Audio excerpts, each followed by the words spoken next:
Welcome back to AR's Tales, aka the A.R.T podcast. I am A.R. Mirabal, and I am joined by Josh Blackmon, author of the Hey, author of the roller derby Vampire Girl. Is it a standalone or is it going to be a series? it's a planned trilogy, so there's two more in the works. Okay, so the series. So, Yes. I read a little bit. Well, I read a little bit of it. Cannot wait to dive into it. But first, where can the people find you? You can either find you can find the if you're looking for social media, we're on Facebook, Instagram. I don't do Twitter. But the website is rollerderbyvampiregirl.com, and then you can be purchased on the website or at Amazon. Are you also up on Kindle, or are you just doing the Amazon paperback version for now? No, we're doing Kindle, and it's currently free on Kindle Unlimited. So Ooh, all right. So if you make have sure to Kindle pick. Unlimited, that's a great opportunity. Yeah. Yeah, make sure to pick that up. It's definitely worth it. Definitely worth a read. Just what I read into. I can't wait to dive into more of that. But first, before I ask the inspiration of the book, I usually like to ask what was your general inspiration for writing? How did you start writing? I think I've always been a storyteller. Writing is just sort of the medium that I'm using now and that I've found a voice in.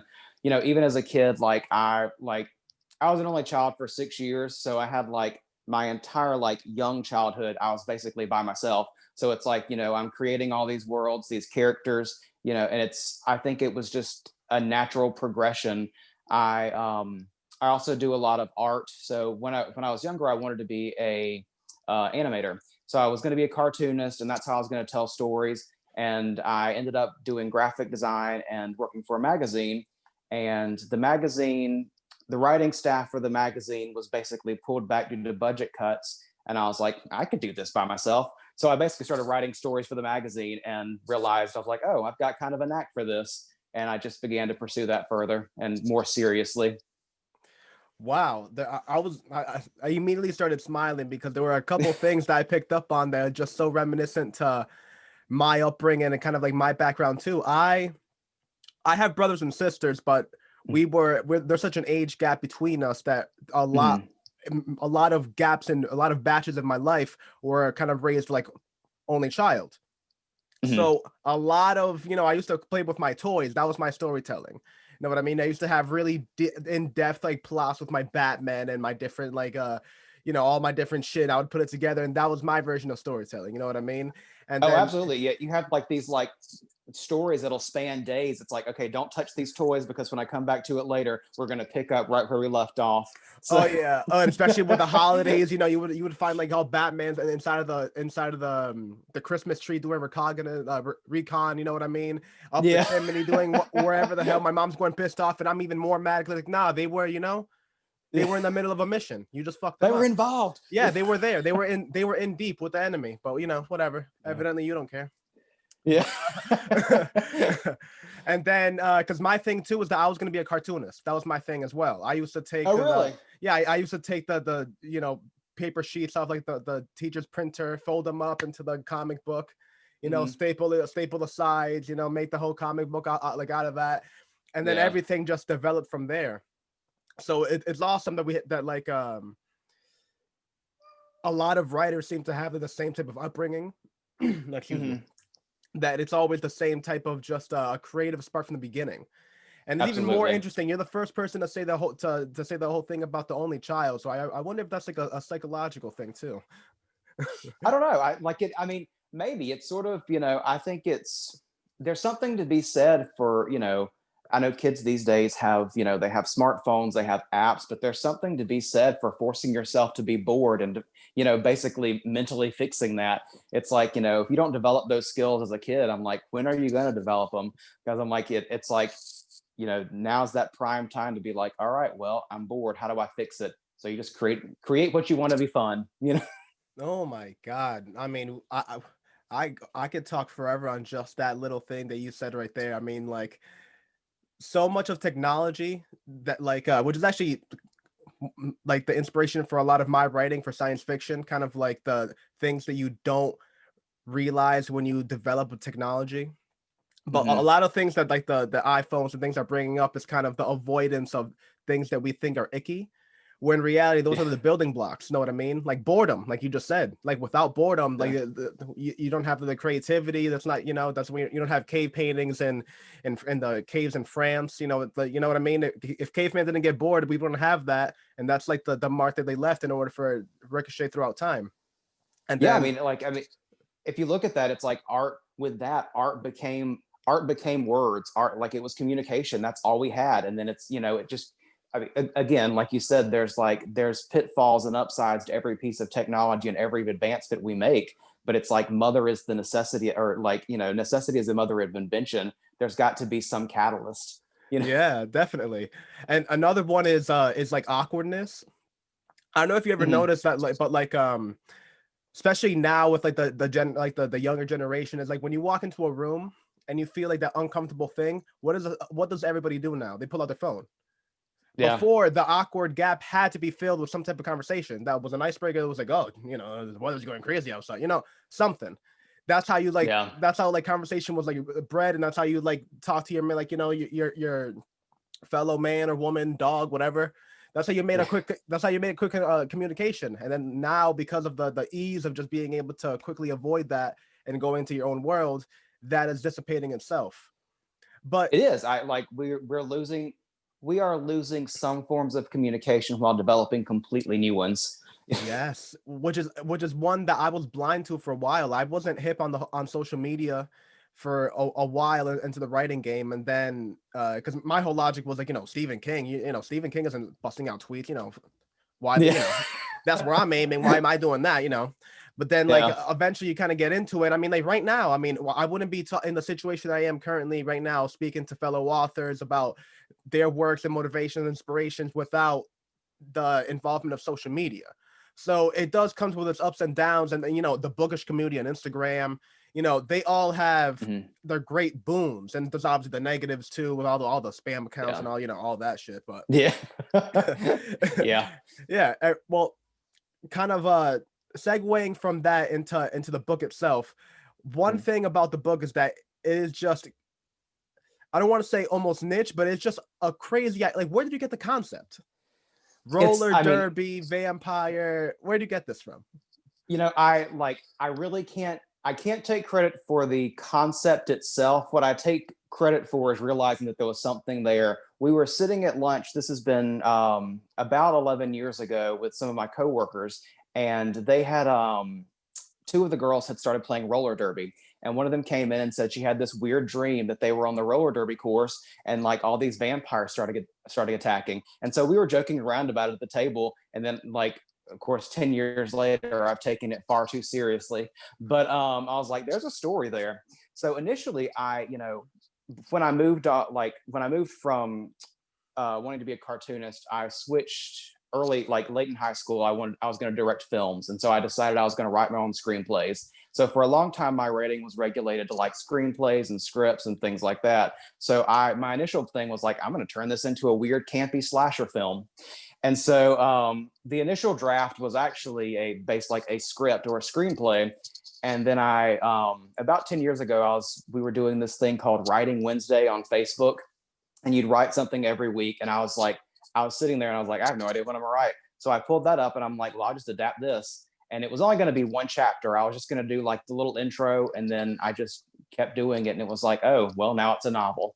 So it Wow. happened almost by accident. Yeah.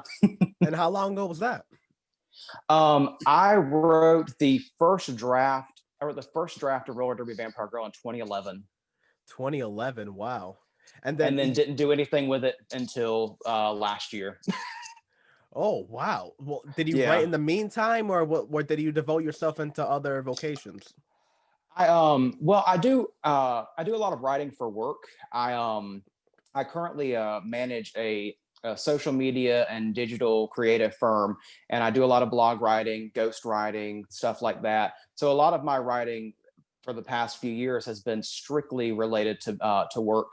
But I was like, I really, last year I decided, I was gonna invest in myself, and I was gonna stop writing for other, like, not stop writing for other people, but put my talent to something that I really cared about. And I hadn't stopped thinking about, or like doing little notes and things about Roller Derby Vampire Girl for 10 years. I'm like, it's time to really like invest in this. And so I like spent the entire like 2019 and 2020 really refining the book and getting it ready for publishing. Now that's interesting. Now, because one thing that I've always found so because things like vampires, werewolf, things that have been done before, it's always interesting to see how people take up the mantle and kind of like do their own spin on it. How did Mhm. you go about it? How did you decide? Well, Because she just said vampire. She didn't obviously give you the whole plot of a book. That was all on you. yeah, no, she basically gave me these roller derby girls were vampires and they were attacking us, and I was like, you know what? There's something there. Yeah, But yeah. You had to do a lot of digging. So, like, I what was did. that process of the developing the vampire, developing the story? How did Regina come into play? How did the whole relationship of the of Grayson and Regina and the whole I don't want to give that away, but the whole Yeah. what happens in their relationship pretty immediately within the book, the dealing with that throughout Yeah. the chapters. How did that all come into fruition? I don't know if I use that word, fruition, Well, whatever. fruition. Yeah. Yeah. There Fruition. we go. There we go. There. One of the things that one of the things I wanted to explore in the book, and I'll circle back around to the vampires in a moment. But like one of the things that I wanted to explore is I wanted you to find these characters. Like I wanted you to be dropped right in the middle of their lives. With a lot of books, and a lot of books in this genre. Originally, I was writing this to be YA fiction, and the content is a little. It's not YA. It's a little beyond what that was. But initially, my goal was to do YA, and a lot of the genre things is it's like you've got these couples who are never met, love at first sight. They're brought together, and it's like everything's hunky dory. Well, that's not what I wanted. I wanted it to show we are dropped right in the middle of these really flawed people who probably aren't right for each other, but they're it's that's what the situation is. And so it's like that it really became, to me, the vampires are almost secondary to part of their growth as characters in their relationship, because it's flawed. I mean, I don't think that's giving anything away or spoiling it. They like, if you're looking for a straight up their eyes meet and they fall in love, this is not the book for you. These are flawed characters who are it's it's a rough journey for them. And then the vampires, I've always had a love for the paranormal. Like I grew up watching Abbott and Costello, Abbott and Costello Meet Frankenstein, the Wolfman. I like American Werewolf in London is one of my favorite movies of all times. I like those are like my creatures. And Mm. so when I decided to really tackle, all right, what are vampires? It's I went a lot with like camp and old school vampire. It's like, my vampires don't turn into bats. I didn't go that crazy with it, Mm. but it's like, let's take as real but as fun of an approach to vampires as we can. And it's like, I would say the closest comparison with vampires is it's somewhere probably between Buffy and Blade. So Okay. yeah. Okay. Yeah. So they have superhuman powers. It's not just a simple thing of sucking blood. They have the elongated fangs or whatever you want to, Yes. markuple, whatever the bullshit is called. Yeah. Okay. Canines. There we are. Yeah. Um, okay. So then how did develop? Because also I like the intro. Because I'm assuming that the little intro prologue, chapter one, I don't know what Mhm. I'm assuming that character isn't revisited. So Yes. it's just an introduction into kind of the universe, and I love that. And You know, I'll go ahead, no, finish. you please go ahead. Well, what I was going to say is like it's really interesting that so many people have like really enjoy that first chapter as an intro, and I'll tell you something about like with the development of the book. That was for probably up and I would say up until June of 2020. That was not the first chapter of the book. That was a chapter far later, and I was like, and I put the chapter far later, but I'd always thought that if I were to develop it into like a TV series or a movie, that's the chapter that would have started it. And one day I was finally sitting there writing, and I was like, if that's what I'd want to do if that's how I'd want to adapt it visually, why am I not starting the book that way? Yep. And that was the moment where I was like, okay, it all clicked into place, because I really do think that first chapter sort of sets the whole tone for the book. Yeah, I mean, honestly, I've what you just said right there, I've done that in my novel, where it's just like Mm, after you've written it, you're kind of like, oh, wait a minute, this chapter would be a little better here, that would be a little better there, and especially with the prologue, it's like, oh, it's always fun to. Are you a fan of Breaking Bad, by any chance? Have you ever seen it? I have seen it, yes. Yeah, I've not watched the whole thing. My wife was a huge fan of it, but I never went back and watched it. It was a little dark for me, you know. No, well, Yeah. you can at least like a test that like a random episode will start with Uh-huh. just an abstract scene of like what the hell is going on, and then 50 minutes later it always comes back together. So like Exactly. you love those little abstract beginnings, you know what I mean? Hmm. And you love that. Well, I loved that there was so much Yeah. emotional investment in the character, and then just like snip right there, because it's like you almost want the character to be better. It's like he's admitting his flaws, like talking about going through it. You're Yeah. taking the reader through the ropes of everything through his life, him trying to progress as a person, and then just his own hubris, I guess, just like his Yeah. own decisions, just let him right into the sun and burnt crisp. Yeah. Exactly. Yeah. It's like there's, you know, he is like he's one of those characters that it's like you'd love for him to have redemption, and it's just like it's not what happens, you know.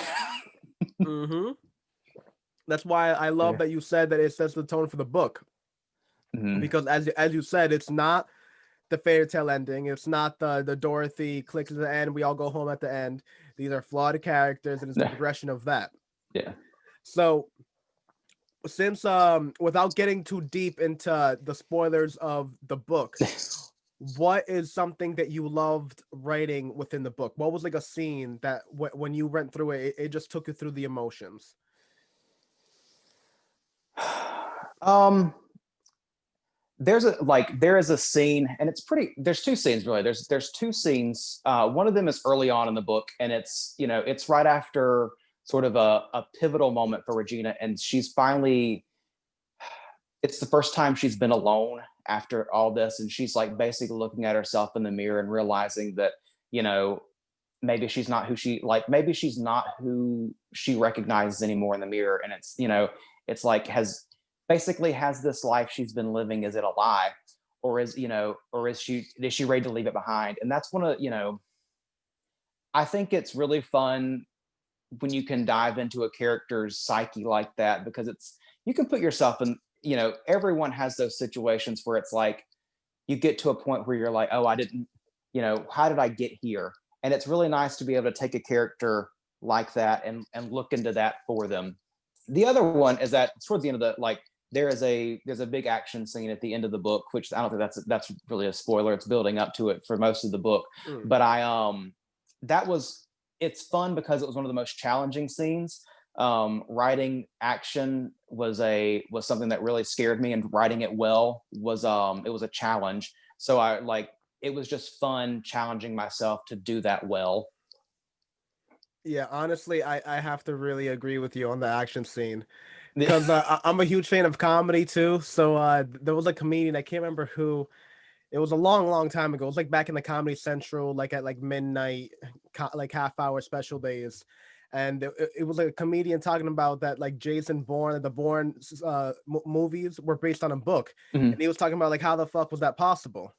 Because like he was he was like pretending to read the book. Oh, and then I grabbed the phone book and then stabbed him in the eye with it until he bled. It was like like going through the motion. It was like Yeah. how can you describe a scene like that as awesome in a book?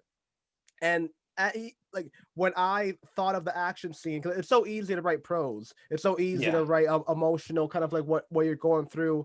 Because basically you just set yourself in the character, you just like make the attributes like you're playing like an MMO, and Yeah. then you write the scene like their emotions like you're writing it.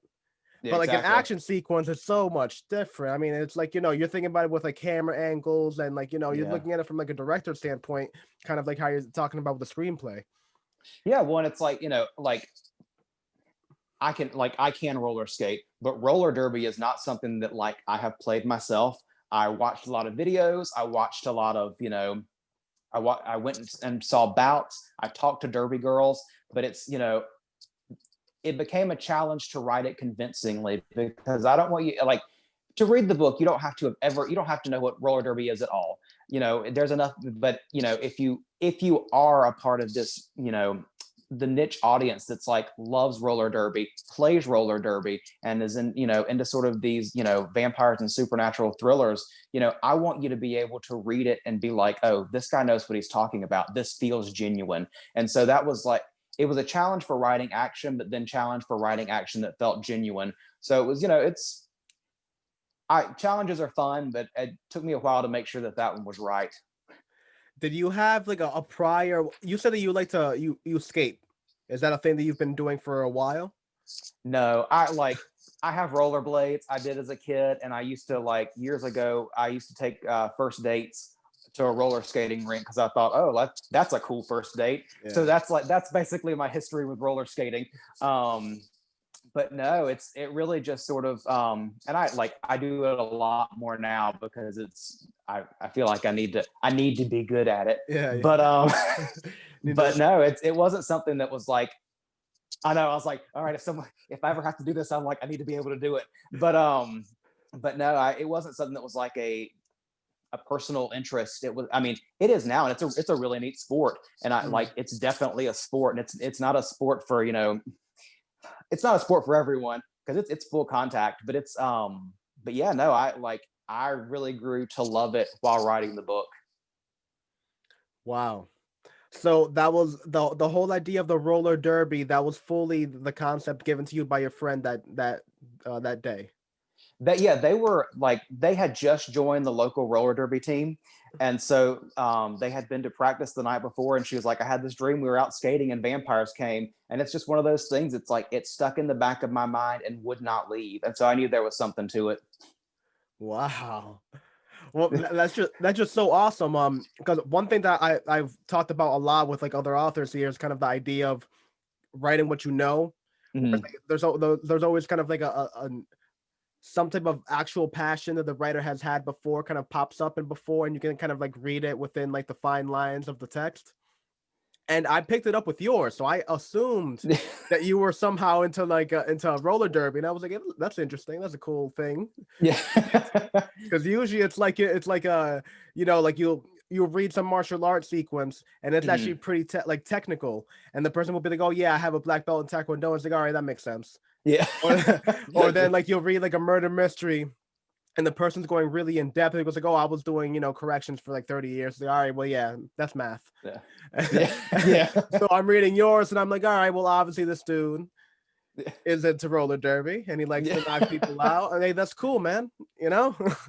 Yeah, no, it's, like I said, I grew to like it by writing it, and that was, it's just one of those things. Like, again, the roller derby is a really important part of it, but at the end of the day, I like to say it's a story about people. That's I gravitate when I was writing for magazines, and it's still a lot of my writing is I did feature stories, so I interviewed a lot of people, and so I always tried to find a human element to any story that I did.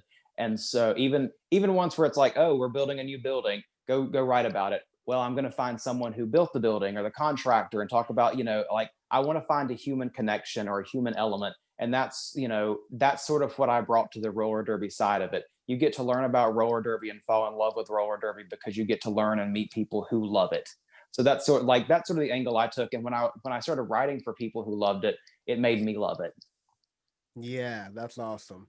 I mean that's the reason why I do the podcast. Is like you love seeing the like light of passion and other people like shine when they start really getting into and talking about the things that they love, and just like I love it. You know what I Yeah, mean? absolutely. Yeah. No, Yeah. I do. That's one of the, like, I love sitting down and just talking with people. It's one of the, like, when I get to do interviews now, it's like one of the highlights of my day. It's like, all right, I'm not just writing a story about construction or plumbing. It's like, all right, I'm going to write about somebody. Oh, that's so you still currently do that aspect of the job. You still interview people?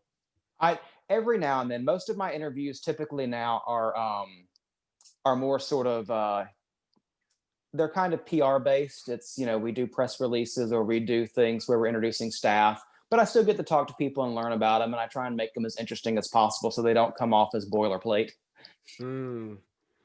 Well, I mean, it's well, you because you sound great. You sound like a natural. A lot of people, Well, honestly, everybody has that comes on here is actually sounds like great because eventually it just sounds like a conversation. Everything flows pretty naturally. But everyone usually this is the first time they're doing like an interview or a podcast or anything like that. So they're always like nervous prior Mhm. to the pod to like the meeting or whatever the podcast.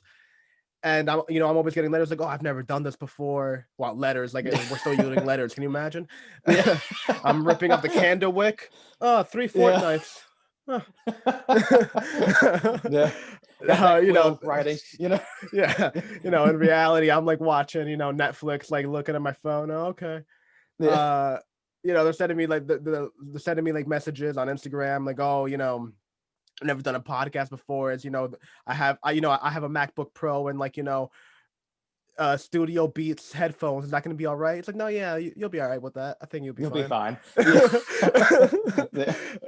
Yeah. uh, so I mean, that again, it's just that you gotta love the disparity, and like you gotta love that like the people's vocation in the background. The fact that Mhm. you're actually writing and you do the interviews and as your vocation. Most of the people that I'm talking about, the reasons they don't do these type of podcasts is because they write as a hobby and they're Mhm. self-publishing and all that, but they work as a software engineer, they work as a Mhm. teacher, they work as all the different vocations that people do.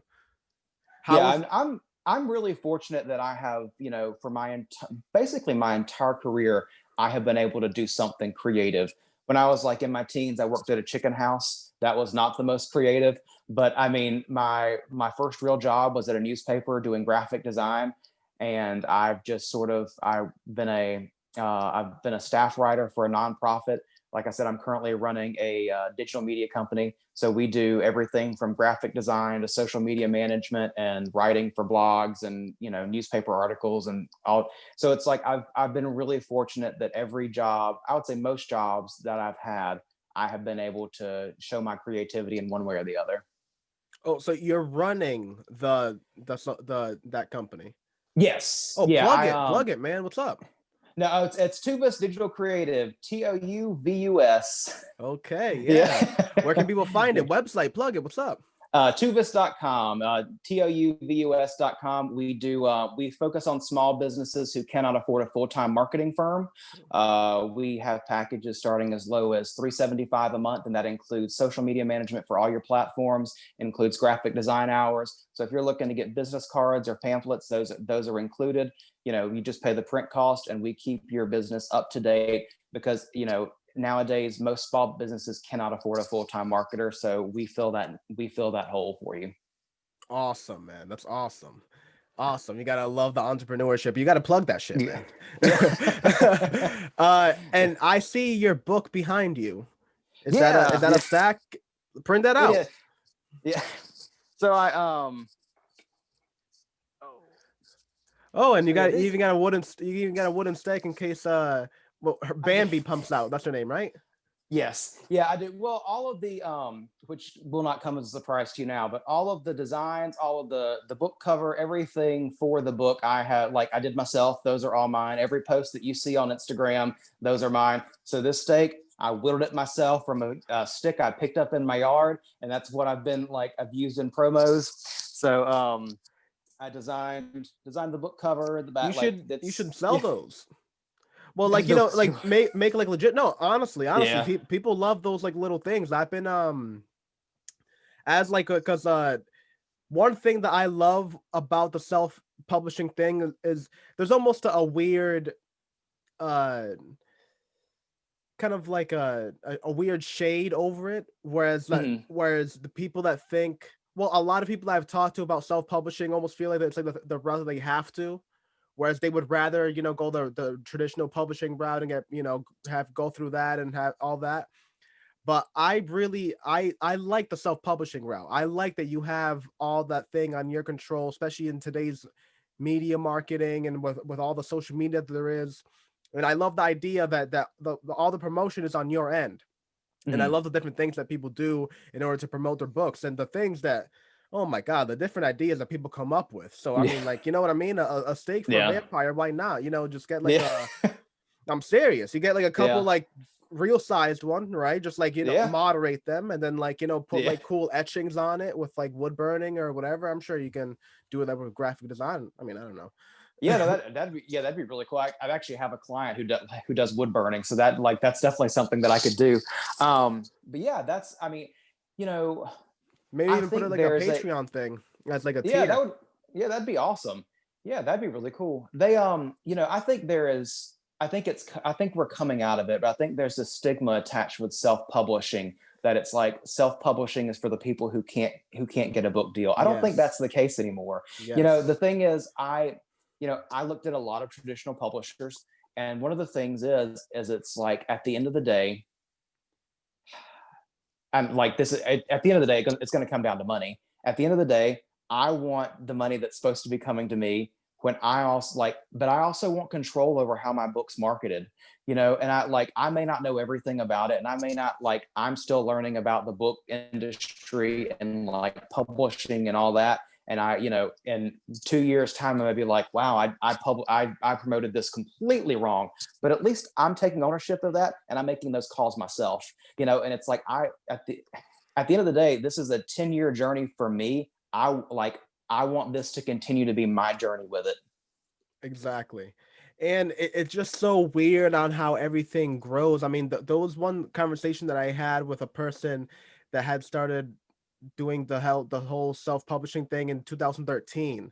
Hmm. And just because of the wave of Kindle being a new thing, he just became pretty successful just because there was, I mean, he himself is a great writer, not taking anything away Yeah. from that, but he he himself had admitted that just the little amount of competition that he had just ensured his success, and he's been riding that wave since, and he's been going 9 series deep, and everything's going extremely well for him and everything. But just the expansion of how things goes, I mean, he started in 2013 when the pool was a couple thousand. Now Kindle is releasing, I think, what, 30-40 million this year alone. Like, Yeah. I mean, that's insane. Yeah. It's crazy. And it's like I will always think that there is going to be a place for traditional publishing.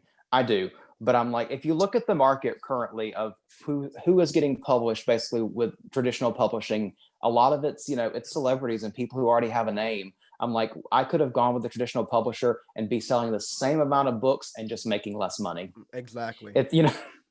Exactly. Imagine if Stephen King, like, I can't remember who said it, but somebody said, imagine if Stephen King were to go self-publishing this year, he would wipe everybody out. Yeah. Oh yeah. Everybody out. We'd all be out of jobs. We'd have I nothing to do. He know. would take all the money. Yeah. I mean, it's just insane. Like, and is that it would be so easy. Do you know how I'm pretty sure an art student would take up that cover job for free? Stephen King goes like, "Hey, I like your work. I want to design my book cover." Oh yeah, dude. You want my Absolutely. Yeah. sister's number? Like Yeah. what? You want me to freeze dry dinner for my mom? Send it to you? What's up? What else do you want? You're Stephen For King. You're real. gonna do that. So I mean, look, if he hears this and he's like, I'm looking for a graphic designer, I'm like, hey, guess what I do? I have a firstborn. I'll give it to you.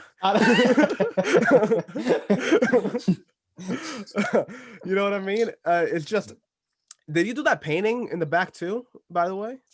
I did not. A really good friend of mine who he's since passed away painted that for me.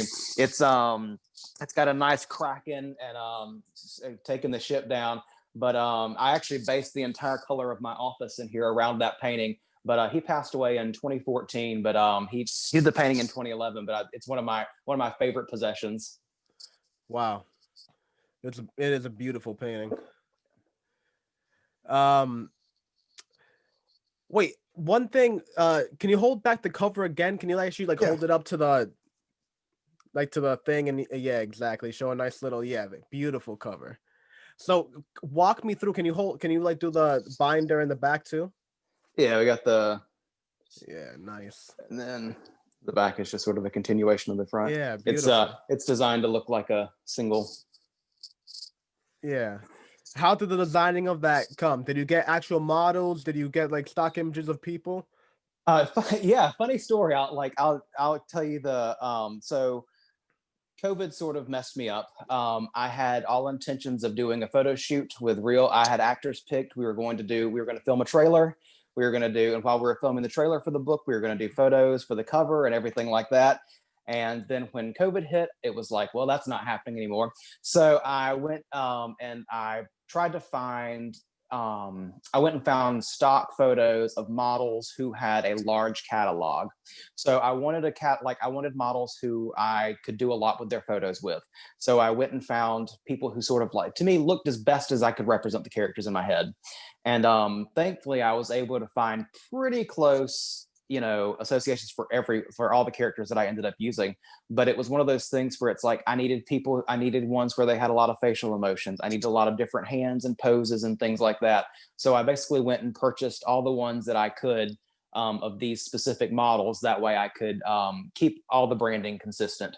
The funny thing about that is my wife sent me a picture this morning when I was at work of the model who is modeling for Regina is also now selling Lunchables. She is a, so apparently Kraft uses the same stock photo service as I do. So Oh, that is funny. yeah. Oh, that's awesome. Honestly, to me, from afar, the main is that Bambi? Would that be Bambi? The Yeah, up here. top? Yeah. Yeah, yeah. To me, from afar, even now, that looks like Lucy Hale. Yeah. Yeah. She does a Yeah, lot. Yeah. yeah. To me, that's Yeah. what it was. I was like, when I started from afar, I'm like, hey, wait a minute, Yeah. she's doing this now too. Yeah. Damn, I didn't know I was interviewing Yeah. this guy. No. No. No. Man, that's awesome. So Yeah.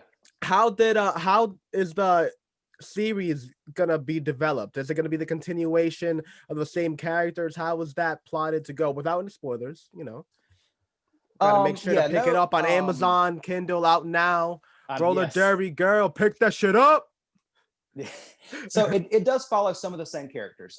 There are, but it really sort of we start the further we move along, we start continuing some of the relationships that are built in this book and expand on those. But we also expand on what it's what it's like, what the vampire species really is in our world and how it exists.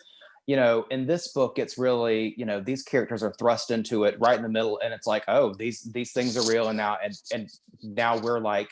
we're in the middle of it. Well, the further we go, we realize that most people are probably in the middle of it.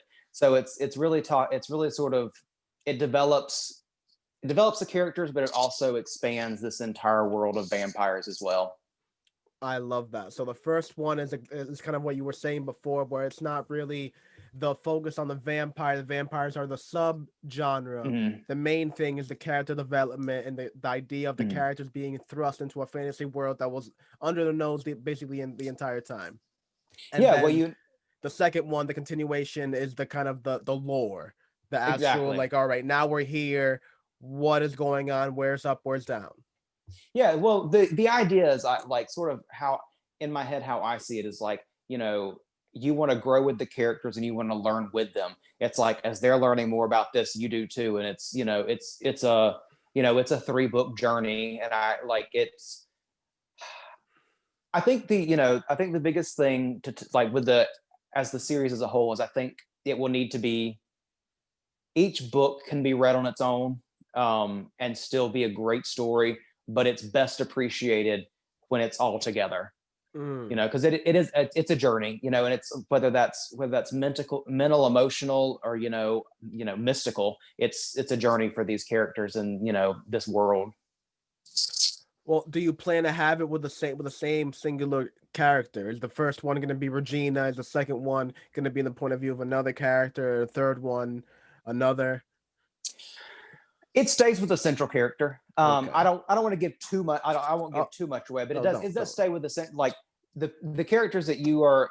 The characters you meet in this book, and you grow to understand. I'm not just going to abandon them. They don't Mm. like.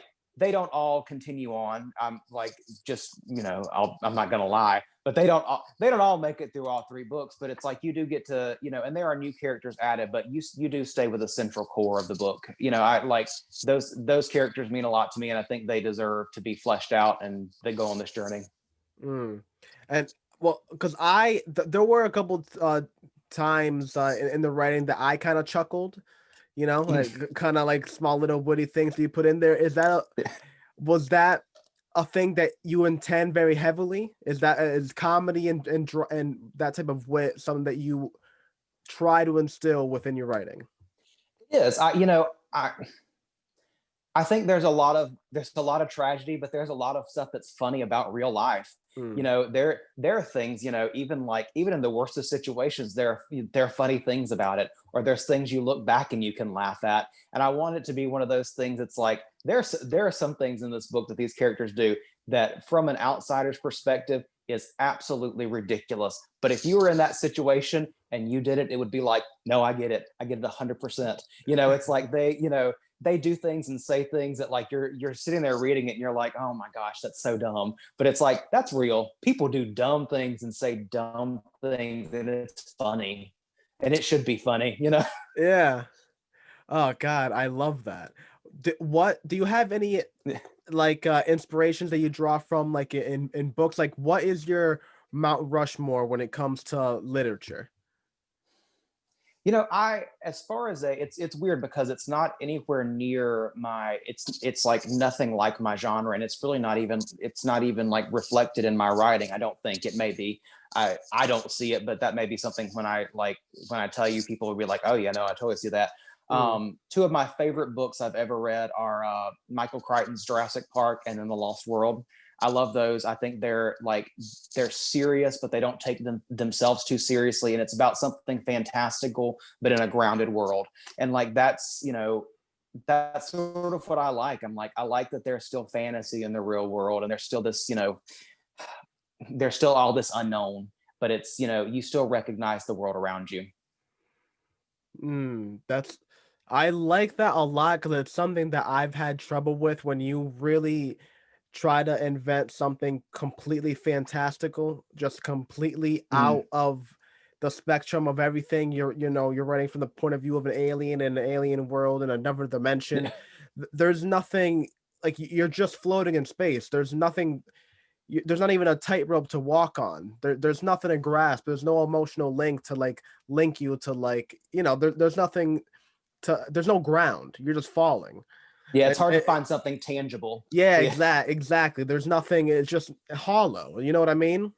yeah, And I like the idea. I like the idea of like grounded fantasy. yeah. Because I personally haven't read the Jurassic Park. I haven't Oh, done that.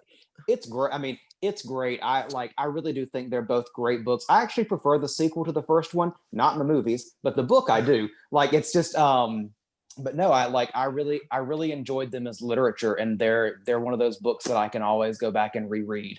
That's but as far as, like, inspiration for my writing style, that that goes back to film and basically, film and TV. It's my to me, and I think my book is written a lot more like a movie or a TV show than a traditional book.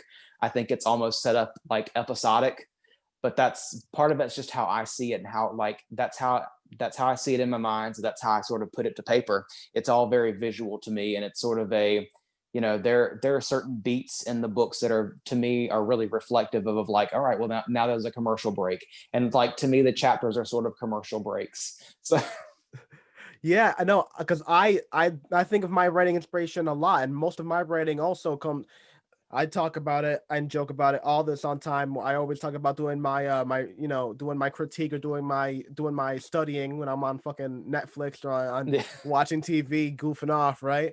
yeah, Because I really, but it's joking, but you really do take a lot of inspiration, especially when I'm into like my editing modes. I'm watching only sci-fis and zeroing in on dialogue and just making sure what it is that you want, what it is that you don't want, the characters, making sure that nothing that you've done or thought of has been done or thought of yet, or at least in a way that you haven't done or thought of doing it yet. You know what I mean? Yeah. Yeah, absolutely.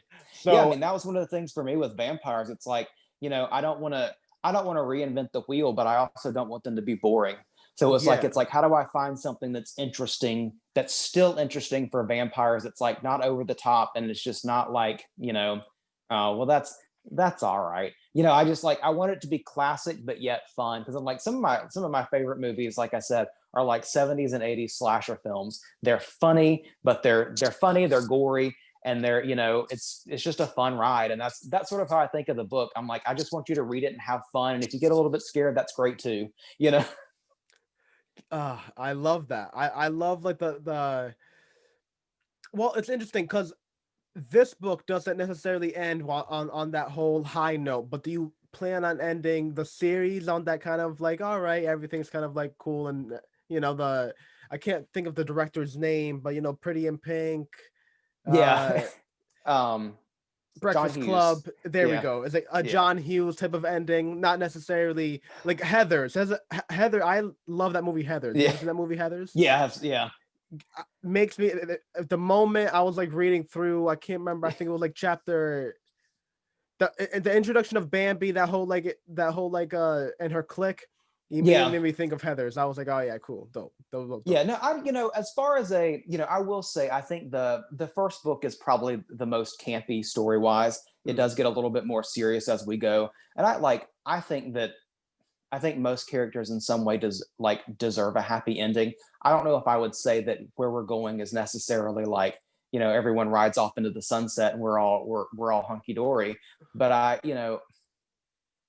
I want to take it where the story deserves versus what I think necessarily people want. And that's a hard line to follow. But again, I'm self-publishing, so I don't have to worry about what my publisher says. It's like, oh no, you Hell got to end yeah. it this way. No, I'm going to end it the way it needs to end, for the Yeah. characters. So it's like but I think in a lot of ways that, happy is not the right necessarily the right word, but it's a just I think everyone gets what they're after is I think is the best way of putting it. Yeah, because that's how I always took the John Hughes movies. Like, not everyone is like winning Yeah. in the end of the movie, but it's like, Yeah. everyone got how it should have gone. You know what I mean? Exactly. Yeah. Yeah, there's Uh, not like to me there's nothing worse than sometimes with movies where it's like you feel like the ending isn't just like it's like, okay, well you didn't really deserve that. You didn't earn that ending. It's like you got there without the work. And that's not I want these characters are putting in the work for their ending. oh my God. Have you seen Wonder Woman 84? I have not yet. I've heard, that's what I hear. I'm just like I'm gonna hold off. Hold off indefinitely, man. I mean, I will. like, I hate I hate being like poppy and like like jumping up, but like I generally actually saw that movie and tried to look at it for as best of an angle as you could have, because I like DC. You know what I mean? Yeah. And I'm always waiting. But I said I recorded my Wednesday podcast this morning, and I said Mhm. it then, and I'll say it now.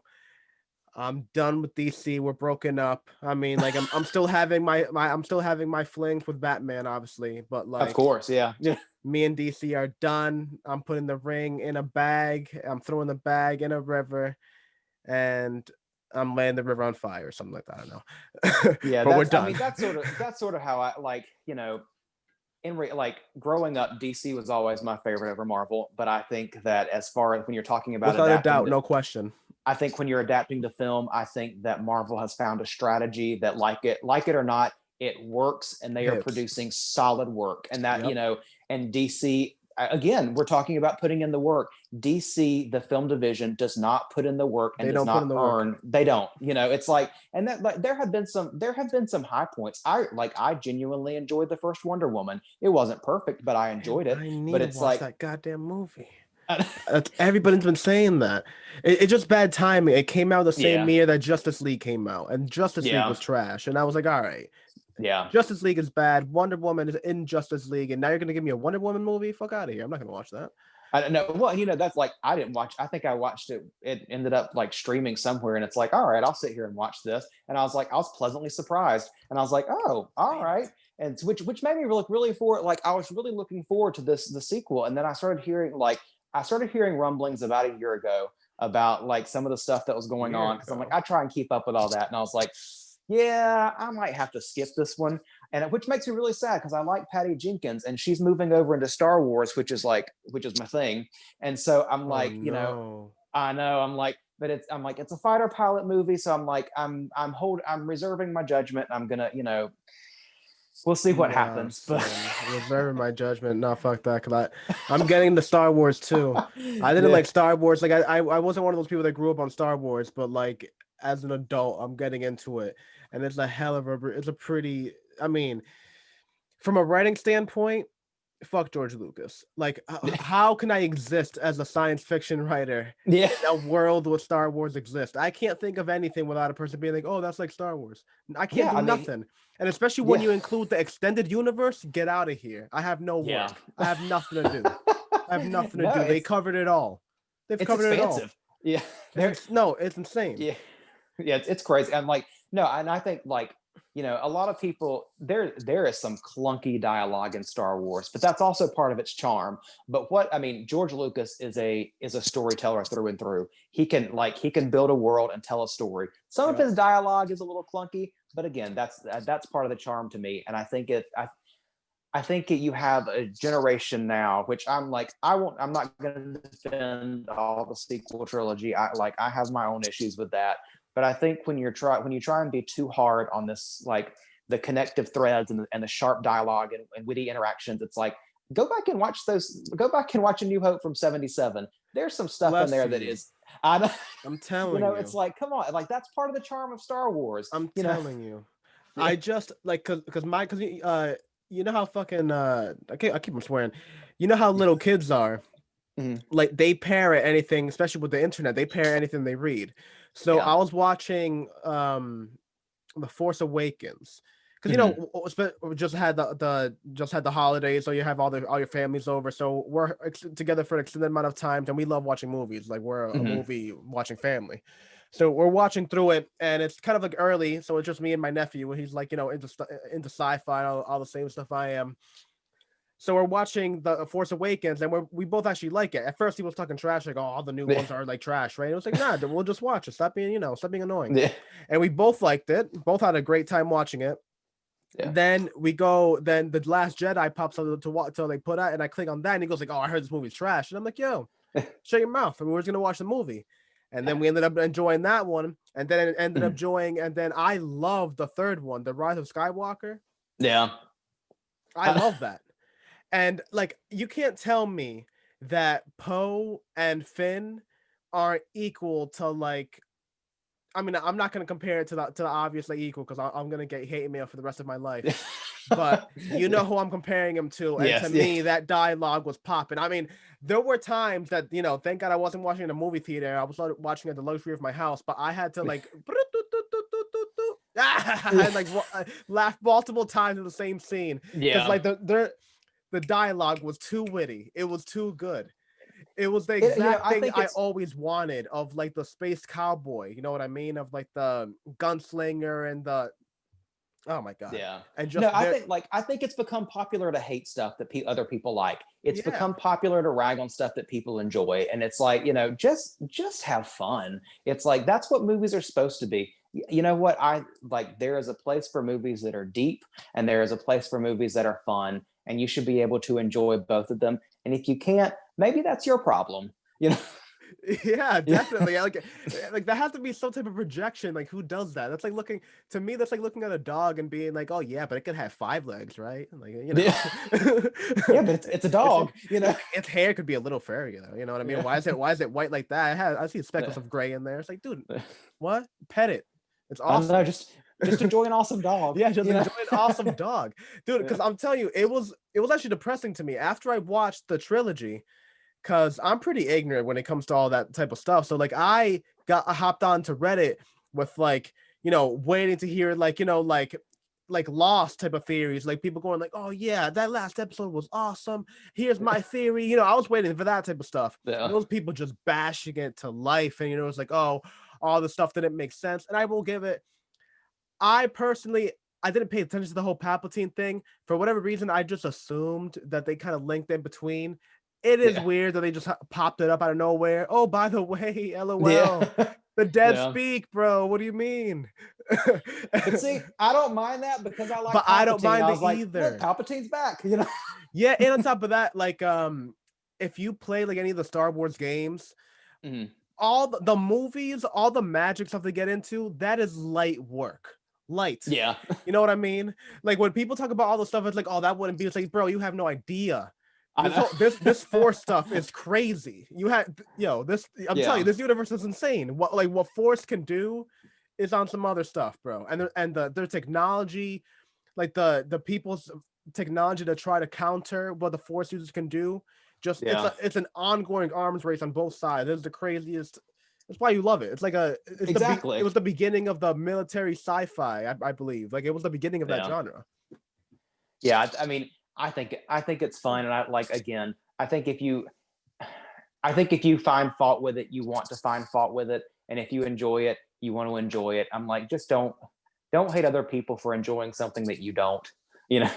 Yeah. Yeah. Well, one quick thing. Yeah. I have your website and everything up. Well, actually, another just because you were talking about all your books and all that. Well, you're talking about like your inspiration from the movies and all that. Mm. What are your top 3 movies, and what are your top 3 TV shows? And then I got, Oh, and then I got, and then I got one good one for you that I just started recently asking people that are really big movie buffs. What is your guilty pleasure? The movie okay. that if you were talking to movie buffs, never in your life would you ever bring this movie up. Never. But Ooh. you love watching this movie at least once a year. We all have one. I probably have dozens of them. Tokyo Drift, honestly. Tokyo Drift, honestly. I don't know what it is. But it's the music. It has to be. Yeah. I think for top three films, Jaws is my number one. I think that movie is immaculate. Suspense. I mean, it plays like a Yeah, violin. it is. It's beautiful. It's like there is nothing wrong with that movie. Um, Number two, probably, I really love It's a Wonderful Life. I know it's a Christmas movie, and I'm a stickler. I only watch Christmas movies from Thanksgiving to New Year's. So those are my only Yep. times that we watch Christmas movies. But I love It's a Wonderful Life. I think it's just a really well filmed movie, and it was shocking to me to learn that was not a hit initially. It only became a hit after it went into syndication. I was like, all right, What? all right. I But didn't know that either. yeah, like it did not have a great theatrical run, and then like once TV stations started airing it, it picked up popularity and people like started to love it, and I'm like, it's such a good movie. And then my third, I'm gonna like, and this one should probably fall under my guilty pleasures, but I really love An American Werewolf in London. I think the special effects are great. The practical effects are beautiful for the time. I think it's Yeah, for just the a fun time. story. So yeah, those are my top three movies.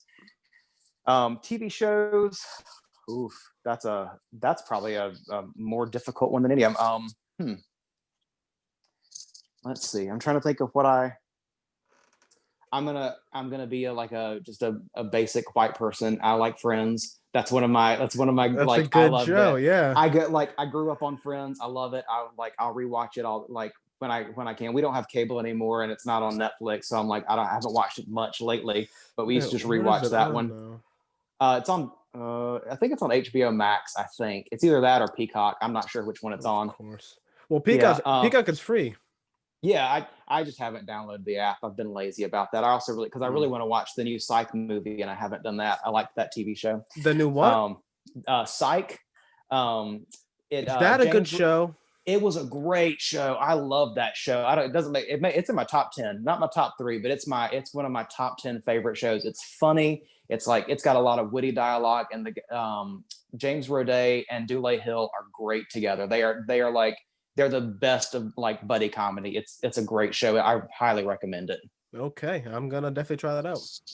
I also like as TV show. I know like people are gonna people bash this one too. I really loved Lost. I thought that I was love Lost. it was from start to What? finish. I love the ending. I was like, people are like, oh, Gorgeous. I know. I'm like, come on, it's You perfect. You know? you have to think about it. This is the thing is that I was really mad with the ending too, but from a writing standpoint, what can you do? Yeah. What Yeah. you want me to sit back and make again, an I feel like entire season just explaining all the scientific aspect? You yeah, can't do that. No, and Yeah. like it's not needed to appreciate that story. You don't need to know every detail of why the stuff was the way it was. It's, you don't know, you don't take the time to learn everything about how things work in your own life. You can't tell me how your car works. Don't expect to know how the Adara initiative works. Calm down, but Mm-hmm. then my other like I don't know, another TV show. Like I'm gonna go back to another comedy because like I love comedy. I really love 30 Rock. I think that's a great show. Yes. I love that one. So those are my Yes. top three. Yeah. No, that's a great top three. Lost and 30 Rock. I mean, my God, because I think everything about a person speaks to everything about the person. You know what I mean? Yeah. And all that translates, my God, into your writing. You know what I mean? Absolutely. So even when you say that like the genres that you particularly like to entertain yourself with are the ones that you write, I think that it all ricochets. Know what I mean? Yeah. Especially when you get into the writing of the book. Again, your book out now, Amazon, get it. Yes. Actually, we're gonna go ahead and share the screen now and show your website. Awesome. Boom. Roller Derby Vampire Girl debut novel. I mean, beautiful cover. Beautiful cover. Thank you. All the links, Amazon paperback, ebook edition, beautiful hardcover. How do you get the? Are you personally doing the hardcover? Is that through Amazon as well? No, I did the hardcover personally. I actually used a company called Lulu.com, and they did a phenomenal job with the printing on that. It's Wow. their limited run. I think I probably have maybe 10 of them left, but I like if you want to order the hardcover, I sign every edition of that and send it out. So that's those are limited, but if there's a huge rush, I can always order more. But no, they Lulu.com, they're I if you're taking a self-publishing route, I highly recommend them. They print a beautiful book. Wow, wow. Thank you for that. I actually am because I have a couple different covers. So I was thinking of maybe making using one cover for the paperback and then another one for a special edition hardcover. Yeah, let me show you. Oh, please So do. you've got the like they give you the Wait, jacket. let All me right, switch off to well actually let me show the all right, Instagram as well so people can all right. roller derby, vampire girl, make sure to follow. Again with the Amazon link, see the interviews, trailers, everything. Make sure to follow this phenomenally talented author, and you got to pick up the book as well. I mean, for the love of God. Yeah, please do.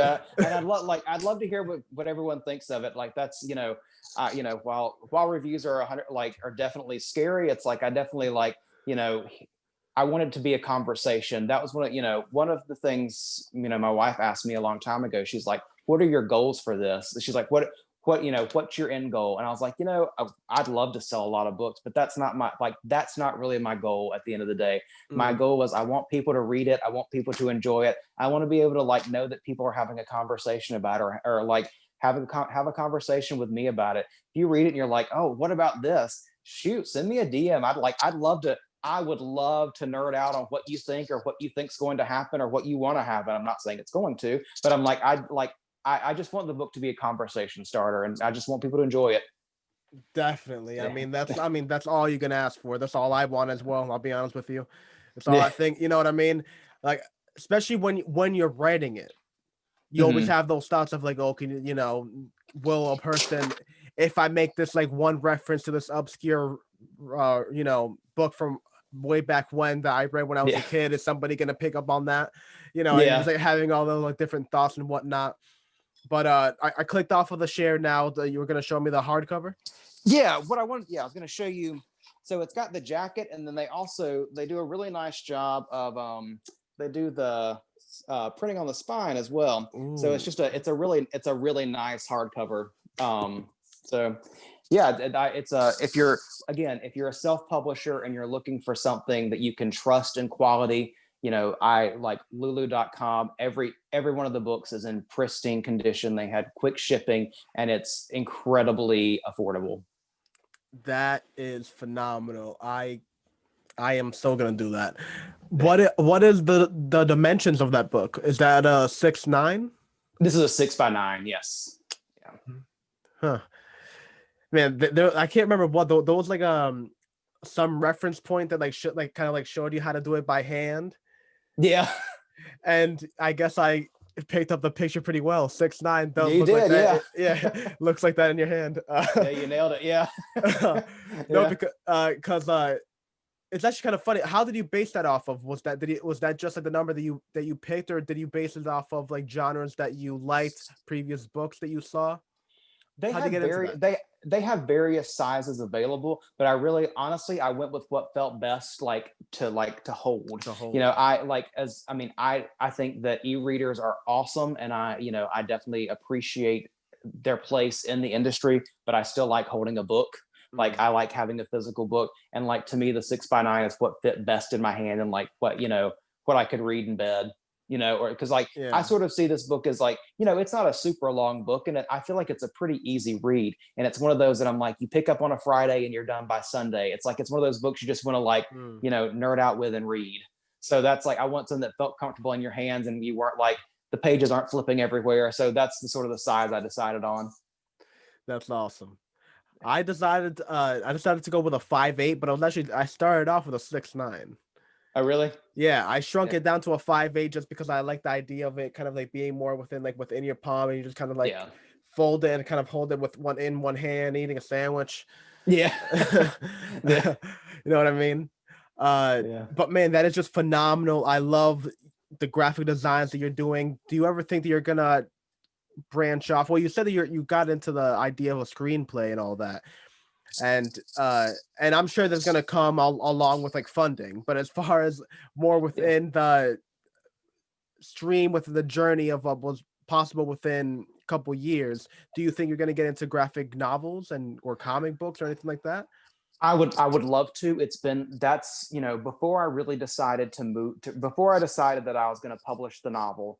I thought about doing a graphic novel of it, and it's again I'm kind of a control freak with some of that, and I want complete control over that. So it was a hard. I don't just working 40 hours a week, and I have a 3.5-year-old daughter. It's I don't have time to dedicate Yeah. to drawing a full graphic novel, and I want to be the one doing it.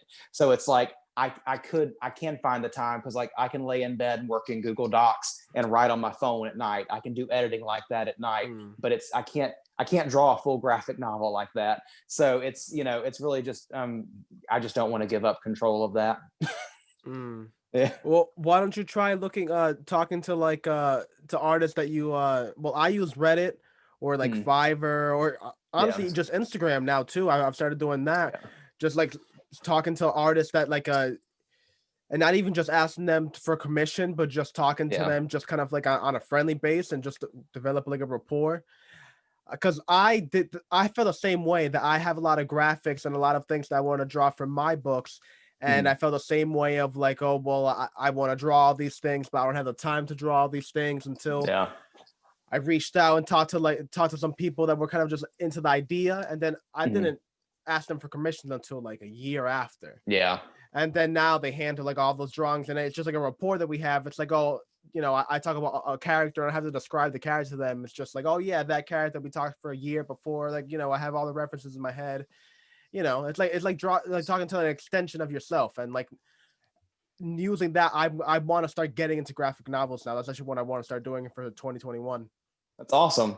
Yeah, no, Yeah. I love the idea of it. Not, at some point, if you can like one of those things where it's like, you just, you it's not a goal, but it's like, it's one of those things that it's like if it happened to be awesome, I'd still love to see it developed into a TV series or a movie. I think it works best as a TV series, but just Mm. because that's like I love TV as a medium, or even like streaming, 3 or 4 seasons of a 10 episode show. I'm like, I think it's well suited for something like that.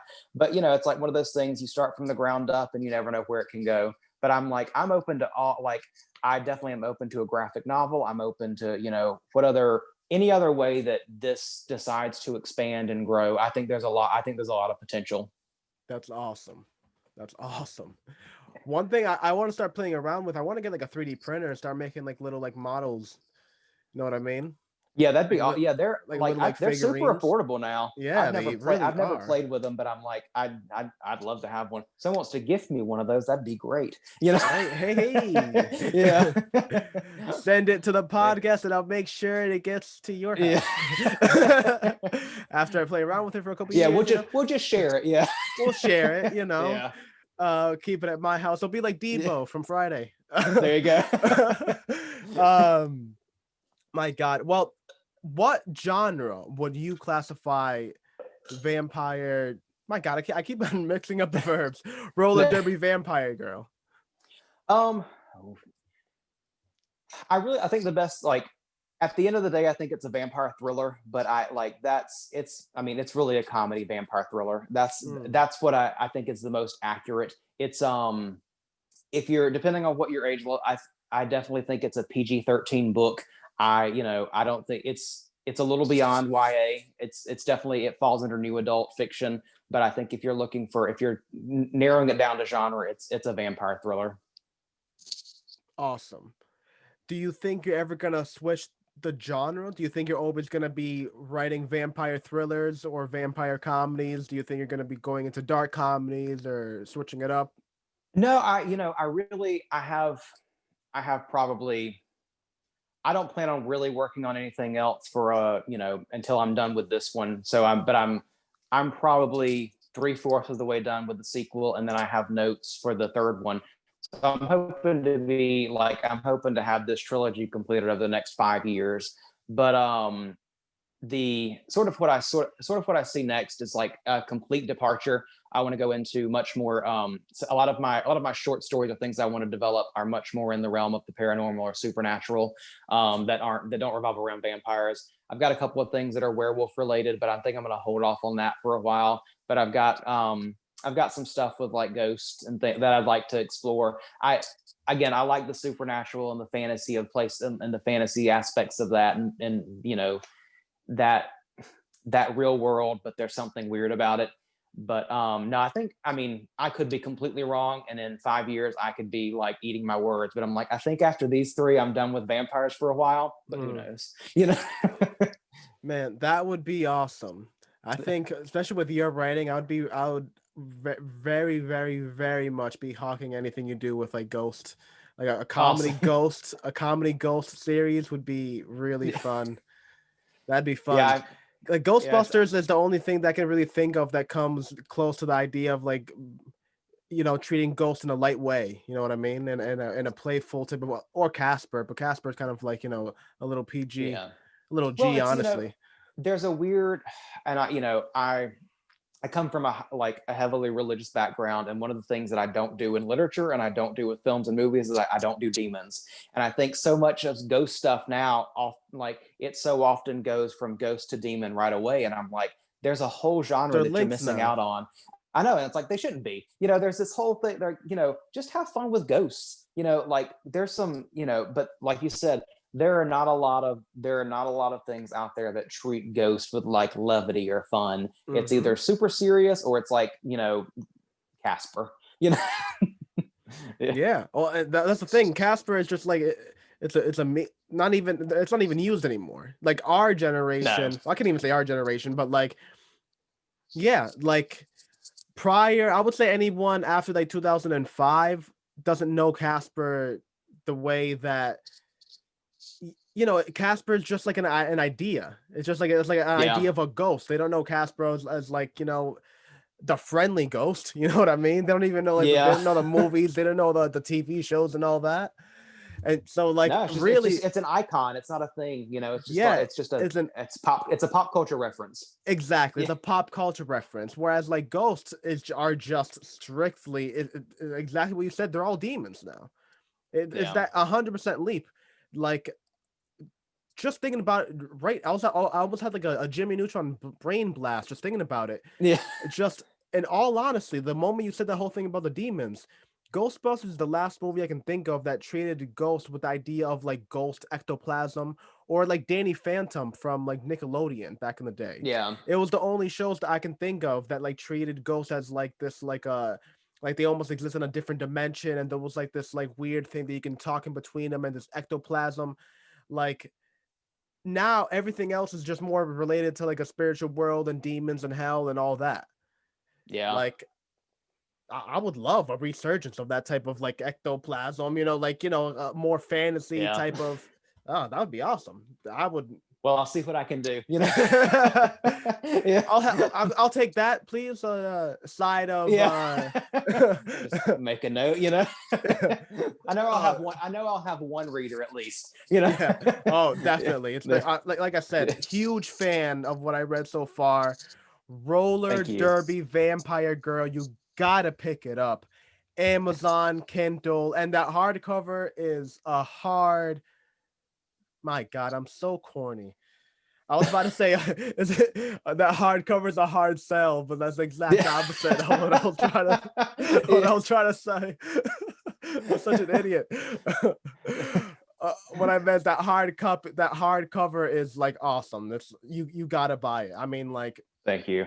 yeah, it looks like I'm looking at the Son of Neptune, like the Rick Rodian series Mhm. that I grew up on, and they they have similar energies. Like they look similar. So Yeah, that's it's one of the one of the highest things I compliments I can pay, by the way. thank you. I I grew really up do on that appreciate series. that. Yeah, it's well, it's again, I like, and I think if and when everyone reads the book, I think you see that there's a lot of visual put into it. I'm a visual writer, and that I wanted to translate that in the cover. So it's like, it's not just I didn't just slap some text on there. It's like I want to, like, from the get go, from the moment you see the cover, I want to give you an idea of what you're getting into. You know. Yeah. Uh, and I like, and you immediately do. There's like I said, I mean, from what I read, I knew who the cover was. There's Bambi, there's Regina, there's Grayson in the left, or is that another character that you meet later No, that's on? Grayson. Yep, Yeah. got it. Yeah, there you got it. so, Yeah. so like, Yeah. you know what I mean? So I love that. I love that. Love that. Love that. Thank you. Thank you. So yeah, huge kudos for that. Just huge for you, like you just said, you have a huge fan in the future reader for definitely. uh just is there anything else that you're working on, anything else that you want to shout out, promote? Because No, you're already hiding a whole company from me before. Had no, to squeeze that one out of you. Jesus, what no, else is gonna come out? no. That's really all I have right now. If you want to follow me personally online, I'm also on Instagram. I do some freehand art. It's baser_creatures. You can find me there, but I really just, you know, right now, if you want to really get the best view of who I am as a person, who I am as a writer, just go check out Roller Derby Vampire Girl. And as I said earlier, it's free to read right now on Kindle Unlimited. The paperback is $7.99, and the $14.99, and the e-edition is $7.99. And it's, again, you're supporting a small business, because self-publishers are a small business. And Yes, it's we put a lot of work into it. So if you know someone who's self-published a book, the best ways you can help them is to buy their book. If you can't buy their book, read their book, leave a review. Just show them you're out there, and show them you care, because it can be a really discouraging world, for self-published authors, when you feel like you've just put this out into the world and no one's listening. But that's you just have to believe. And if even if they're not self-published, support writers.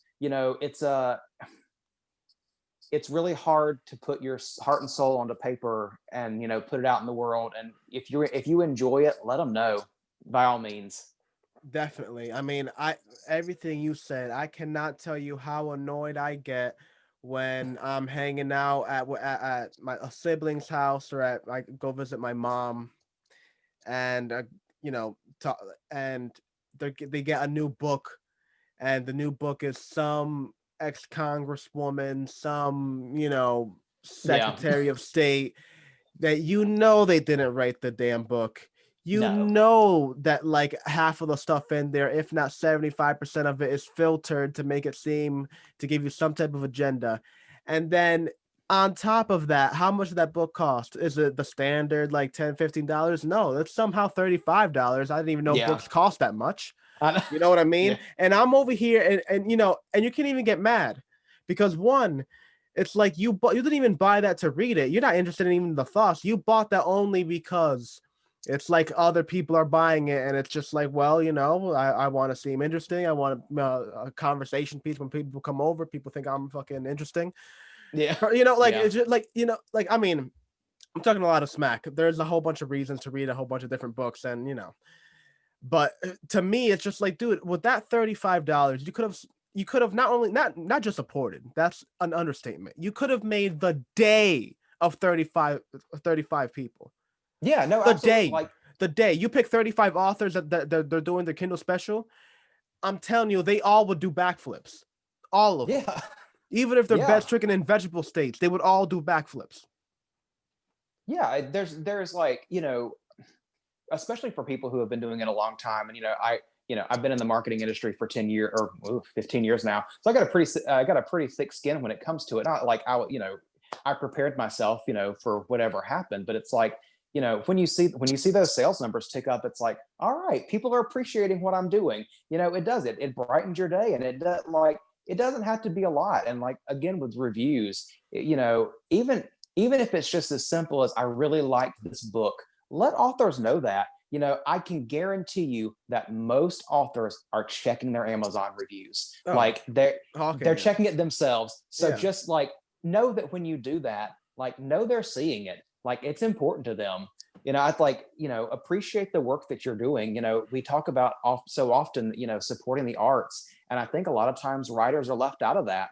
It's like, because it's not such a visual, and it's like, stuff gets put on a shelf, it doesn't get hung on a wall, it doesn't get played on the TV. Show, like, it's still an art form, and it's a very valuable art form. Well, yeah, that's again, which is why I think that right now we're at the precipice of like changing up what that market of what that whole industry can like look like. uh Getting authors on the front faces, because what it is, I think, is that it's personality wise. Not that authors Mm. have like a horrible personality, it's just that we haven't been on the forefront. The reason my music is at the stage that it is that musicians are, musicians. They're the people that live Yeah. interesting lives, and you get to look at it. And again, it's literally the reason I started the podcast, is that I think the authors are just as interesting. I mean, you have to be interesting. Well, I don't want to get too like Yeah. hyperbolic on that, but like like I think there Yeah. has to be at least some part of you that's interesting, some type of your brain part of your brain that's interesting, at least even just in thought, even if it's not in practice, Yeah. in order for you to write. You know what I mean? And Yeah, absolutely. especially like like the heavyweights. I mean, they've been through it, and that's how they can write about being through it, because they're in that shoe, Yeah. and they can put you in the same mental space and the same type of emotional headspace that they were in when they were going through it, and that's how they can ricochet through. That's how they can go through Yeah. it. That's why Stephen King's a master, like a mastermind, because he can put you in a Yeah. real emotional state in a fictional world. That Yeah. emotional state is so real that it links to fantasy, and so that horror is now real because it's like linked to this real emotion that you've had before. It's genius. Oh, absolutely. Yeah. God. Yeah. Well, before we go, can you give another promo for the website, the company, one more time? Yeah, my marketing agency is tuvus.com, touvus.com. We do social media management, graphic design, blog writing, and we help our target is small businesses who cannot afford a full-time marketing firm. So if you're looking for help in that rate, we have like monthly packages starting under $500. So we're within everyone's price range. So if you're a small business, or if you're an independent author who's looking for someone else to handle your social media because you don't want to do it, like I have experience. It's like, give us a call, and we can handle that. And definitely a great service. I know a lot of authors that could use it. Make sure to get on that. I wasn't even aware. I should have done more of my homework on that. Amazing service. Definitely got to hop on that. And even if you're not an author yourself, just make sure, support it. Like you said, support the art, support the authors, Yeah. indie authors, self-publishing. Jack Blackmon, phenomenal guest. amazing episode, Vampire Derby Girl. No, my God, did I just mess it up again? Roller Derby Roller Vampire derby Girl. vampire girl. There you My God, I keep on messing up the pronouns. go. Roller Derby Vampire Girl, out now. Get it on Amazon. You've seen the cover. We've talked about the summary. I'm telling you, it's worth the buy. Check it out. This is the end of the podcast. Josh, you have any closing statements? No, thank you for having me. It's been a blast. Oh, thank you. All right, so this is the end of the podcast. Check on us next week. This is the AR's Tales, aka the ART podcast. Peace out.